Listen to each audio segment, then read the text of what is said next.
সমবেত অরণ্য প্রেমী ভদ্রমণ্ডলী, আপনাদের সকলকে অরণ্য সপ্তাহের শুভ সূচনা লগ্নে পশ্চিমবঙ্গ সরকারের পক্ষ থেকে আমাদের সকলের পক্ষ থেকে আন্তরিক শুভেচ্ছা এবং অভিনন্দন জ্ঞাপন করি। প্রথমেই বলে নিই, আমরা আমাদের আজকের কর্মসূচির যে মূল অংশ ছিল, অর্থাৎ প্রচার ট্যাবলো উদ্বোধন, বৃক্ষরোপণ এবং আমাদের অতি প্রিয় ছাত্রছাত্রীদের হাতে আমাদের ফলের চারা বা বৃক্ষ তুলে দিয়ে অনুষ্ঠানের সূচনা আমরা করেছি।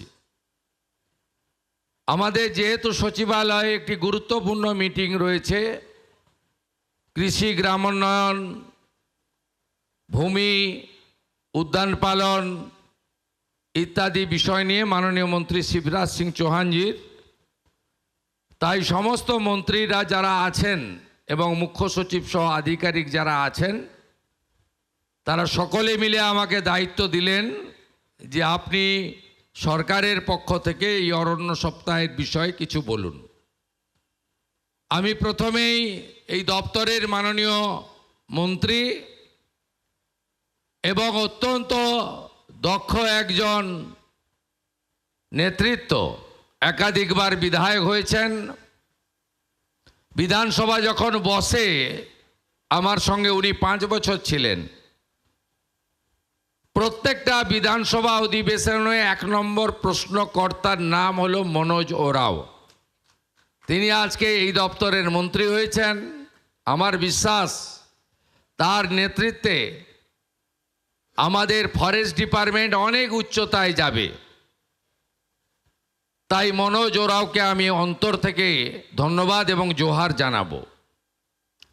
আমাদের মধ্যে বিধাননগরের বিধায়ক তথা রাজ্যের স্বাস্থ্য পরিবার কল্যাণ মন্ত্রী, অত্যন্ত কাজের মানুষ ডাক্তার শারদ মুখোপাধ্যায় রয়েছেন এই দপ্তরের রাজ্যমন্ত্রী, বাঁকুড়া জেলার অত্যন্ত পরিশ্রমী কৃষক পরিবার থেকে উঠে আসা একেবারে মানুষের সঙ্গে থাকা একজন নেতা রাজ্যমন্ত্রী দিবাকর ঘরামি, রাজ্যের মুখ্য সচিব দক্ষ আধিকারিক মনোজ আগরওয়াল এবং এই দপ্তরের প্রধান সচিব মনীষ জৈন সহ অন্যান্য আধিকারিক বৃন্দ, প্রেস মিডিয়ার বন্ধুরা,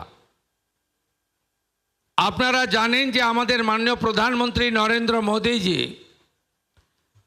তিনি বেশ কয়েক বছর ধরে ভারতবর্ষে শুধু উন্নয়ন নয়, বিকাশ আর বিরাসত নয়, তিনি অনেকগুলো সামাজিক ক্ষেত্রে বিপ্লব এনেছেন। তার মধ্যে অন্যতম স্বচ্ছ ভারত অভিযান,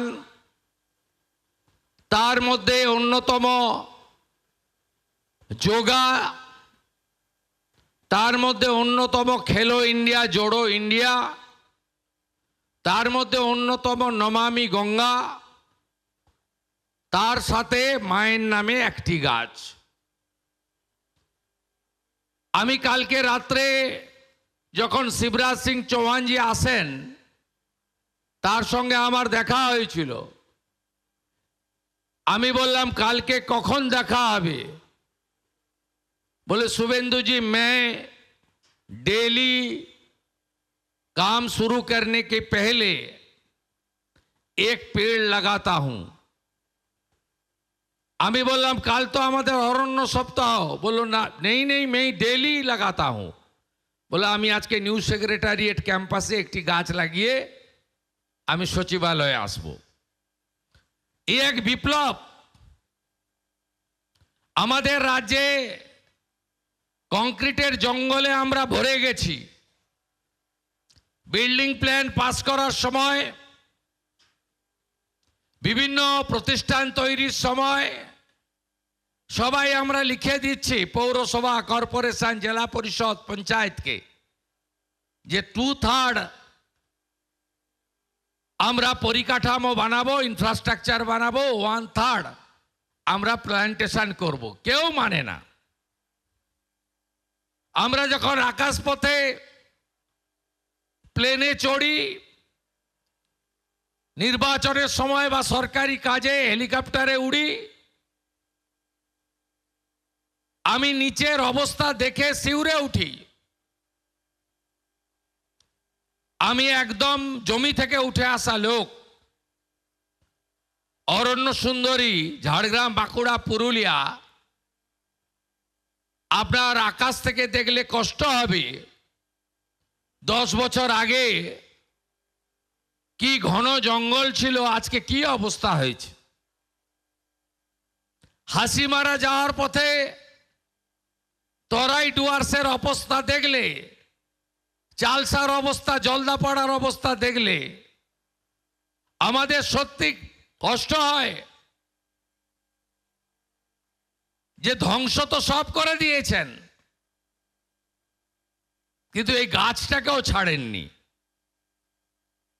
তাই ব্যাপক বনসৃজনের মধ্য দিয়ে আমাদের পশ্চিমবাংলার পরিবেশকে রক্ষা করতে হবে, অরণ্য সম্পদ তৈরি করতে হবে এবং আমাদের অরণ্য কেন্দ্রিক যে জীবজন্তু রয়েছে তাদের সঙ্গে আমাদের যে পরিবেশ বান্ধব বিষয়গুলি আবহমানকাল ধরে হয়ে এসেছে তাকে বাঁচাতে হবে।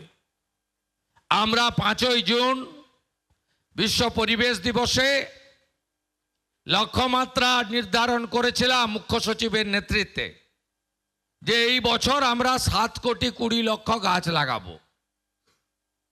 আমি 5ই জুন দেখছিলাম হিসাব, ওই দিন আমাদের টার্গেট ছিল 7 লাখ। ওই একদিনে 9 লক্ষের বেশি গাছ লাগানো হয়েছে। আমি গতকাল রথযাত্রার প্রাক্কালে একটি অনুষ্ঠানে বলছিলাম মাননীয় ফরেস্টের সচিবকে যে 70টি বড় রথযাত্রার উৎসব হচ্ছে।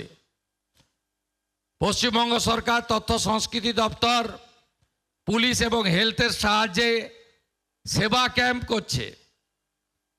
সেখান থেকে গাছ বিতরণ করুন, ফলের গাছ দিন। তিনি আমাকে কথা দিয়েছেন। আমি পলিউশন কন্ট্রোল বোর্ডকে বলেছি আপনারা ব্যাপকভাবে নারকেল গাছ বিতরণ করুন যাতে বজ্রপাতের হাত থেকে অনেক এলাকাকে আমরা রক্ষা করতে পারি। তারাও রাজি হয়েছেন। আমি সরকারের বাইরে সামাজিক সংগঠন, শিল্প প্রতিষ্ঠান এবং বিভিন্ন প্রফিট মেকিং কনসার্ন, কালকে আইওসির আধিকারিকরা এসেছিলেন, তারা বললেন এই বছর আমরা 10 লাখ গাছ লাগাবো। শুধু গাছ লাগালে হবে না, আমি আমার পূর্ব অভিজ্ঞতা দিয়ে বলেছি। আমি হলদিয়া ডেভেলপমেন্ট অথরিটির চেয়ারম্যান ছিলাম। আমি গাছ লাগিয়ে 3 বছর মনিটরিং করতাম, তাতে অ্যাচিভমেন্ট আসতো 50%। 1000 গাছ লাগালে আলটিমেটলি 3 বছর পরে আমরা 500-550 গাছকে দাঁড় করাতে পারতাম। তাই শুধু গাছ লাগালে হবে না, মিনিমাম 2 বছর রক্ষণাবেক্ষণের দায়িত্ব সবাইকে নিতে হবে। আসুন দূষণমুক্ত পশ্চিমবঙ্গ, পরিবেশ বান্ধব পশ্চিমবঙ্গ, এই অপরূপ সবুজ অরণ্য সুন্দর পশ্চিমবঙ্গ আমরা গড়ে তুলি। আগামী 2রা অক্টোবর আমাদের কেন্দ্রীয় পরিবেশ মন্ত্রী আমাকে কথা দিয়েছেন বক্সারে আরেকটি প্রোগ্রাম হবে এবং আরো অনেক কর্মসূচি আমরা নেব যা ফরেস্ট ডিপার্টমেন্ট সম্পৃক্ত। আপনাদের সকলকে অভিনন্দন জানিয়ে এবারের অরণ্য সপ্তাহ অত্যন্ত আমাদের কাছে শুধু প্রাসঙ্গিক নয়, একটা ভালো সুখকর অভিজ্ঞতার মধ্য দিয়ে শেষ হবে। আমি আজকের এই অরণ্য সপ্তাহের সূচনা লগ্নে পশ্চিমবঙ্গ সরকারের পক্ষ থেকে এই রাজ্যের সমস্ত মানুষকে বলবো, উত্তরপ্রদেশের মুখ্যমন্ত্রী যদি বলতে পারেন আমি এই বর্ষে 26 কোটি গাছ লাগাবো, আমরা পশ্চিমবঙ্গ উত্তরপ্রদেশের মতো অত বড় রাজ্য নই, আমরাও কেন বলতে পারবো না, আমরাও 10 কোটি গাছ এই বর্ষে লাগাবো। জনপ্রতিনিধিদের কাছে আহ্বান জানাবো, কেন্দ্রের স্বরাষ্ট্র সমবায় মন্ত্রী মাননীয় অমিত শাহজি এত ব্যস্ততম মানুষ, তিনি ঘোষণা করেছেন তার আহমেদাবাদ লোকসভা কেন্দ্রে তিনি এই বর্ষে 1,20,00,000 গাছ লাগাবেন এবং 2 বছর ধরে নার্সিং করবেন।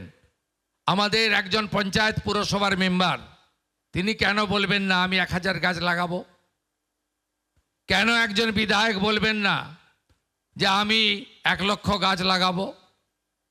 কেন একজন সাংসদ বলবেন না আমার 7টা বিধানসভা আছে আমিও 7 লক্ষ গাছ লাগাবো? আসুন এই সুস্থ প্রতিযোগিতা করে পশ্চিমবঙ্গকে অরণ্যময় গড়ে তুলি। আর ফরেস্ট ডিপার্টমেন্টকে বলবো আপনারা পরিচ্ছন্নতার সঙ্গে কাজ করুন।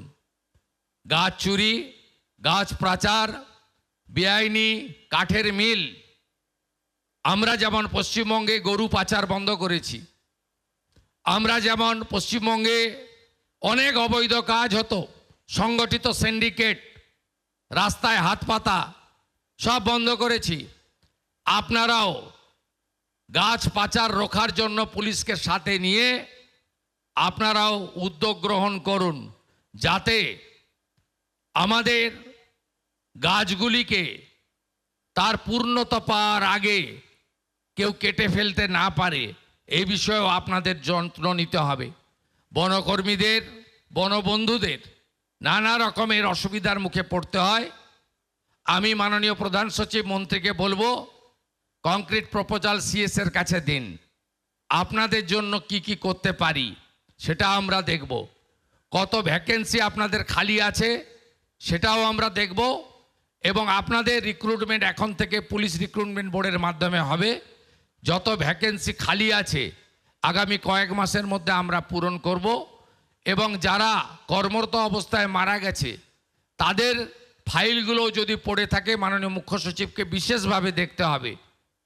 আপনারা অনেক ঝুঁকি নিয়ে কাজ করেন, সাথে সাথে আমাদের জঙ্গলমহল এবং অন্যান্য এলাকায় হাতি কেন্দ্রিক যে সমস্ত বিষয়গুলো রয়েছে আমাদের হাতিদের বাঁচিয়েও রাখতে হবে।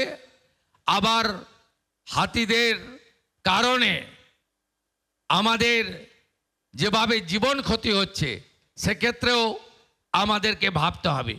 বিগত 15 বছরের সরকার ফরেস্ট ডিপার্টমেন্টকে অবহেলা করেছে, বরাদ্দ দেয়নি, ম্যান পাওয়ার দেয়নি, পরিকাঠামো দেয়নি।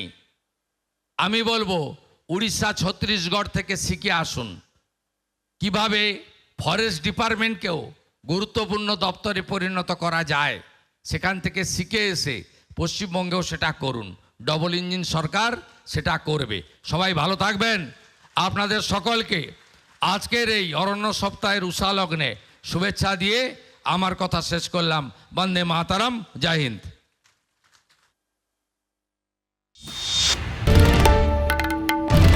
বাংলার আওয়াজ, বাঙালির আবেগ, জি 24 ঘন্টা।